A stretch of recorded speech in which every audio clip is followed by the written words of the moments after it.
ఉన్నన్నాళ్ళు భగవంతుణ్ణి ఆశ్రయించి భగవన్నామం చేస్తూ ఇలాంటి సత్సంగాల్లో పాల్గొనాలి. అది ఎందుకు ఇవన్నీ పెడతారు అంటే మనం తరించాలి. మనకు వచ్చినవే 3 మార్కులు, 32 మార్కులు ఎవడిస్తాడు? పెద్దలు ఇస్తారు. అందుకనే నీచాశ్రయం నకర్తవ్యం కర్తవ్యం మహదాశ్రయం. నీకంటే ఒక మెట్టు పైన ఉన్నవాణ్ణి నువ్వు ఆశ్రయించరా, వాడు 2 మెట్లు నిన్ను పైకి లాగుతాడు. అందుకే పెద్దలని ఎప్పుడూ ఆశ్రయించాలి. సజ్జన సాంగత్యం అన్నీ కలిగిస్తాయి.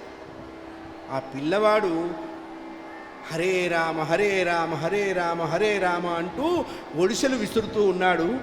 పక్షులు ఎగిరిపోతూ ఉన్నాయి. మంచి ఎండాకాలం. ఆ పిల్లవాడి చెవులకి మంచు వాన కురిసినట్లుగా భగవన్నామం వినపడ్డదండి. చూడండి, వాడికి ఎన్నేళ్ళు? 11 ఏళ్ళు. పిల్లల్ని కంటాం, వాళ్ళ రాతల్ని మనం కనగలమా? అందుకనే సంతానం 7 రకాలుగా ఉంటారట.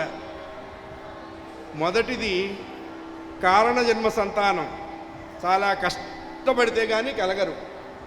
రెండవది కామజన్మ సంతానం, మన ఇష్టం లేకుండానే పుడతారు, నోటు మీద వడ్డీ గట్టు మీద గడ్డి. మూడవది కర్మజన్మ సంతానం, శారీరక వైకల్యంతోనో మానసిక వైకల్యంతోనో పుడతారు. ఆ పుట్టిన పిల్లల వల్ల వీళ్ళకి లాభం లేదు సరి కదా, వీళ్ళు బతుకున్నంతకాలం వాళ్ళని చూస్తూ చావాలి. నాలుగవది మిత్ర సంతానం, తండ్రికి తల్లికి మంచి సలహాలు ఇస్తుంటారు. ఐదోవాడు ఉపేక్ష సంతానం, నాన్న కష్టపడుతుంటే పడని, ఎవరి కోసం పడతాడు? మా కోసం పడతాడా? ఆరోవాడు శత్రు సంతానం, తల్లిదండ్రుల్ని ఏడిపించుకోవడానికే ఈ బాపత బయలుదేరుతారు. ఏడోవాడు సేవకా సంతానం, సేవకాపుత్రులు అన్నారు. తల్లిదండ్రులని సేవించడం కోసమే పుడతారు ఆ పిల్లలు. సంతానం లక్షణం ఏంటంటే మనకి జన్మనిచ్చిన తల్లిదండ్రుల్ని చివరి వరకు మన దగ్గరే ఉంచుకొని వాళ్ళని సార్థకం చెయ్యాలి.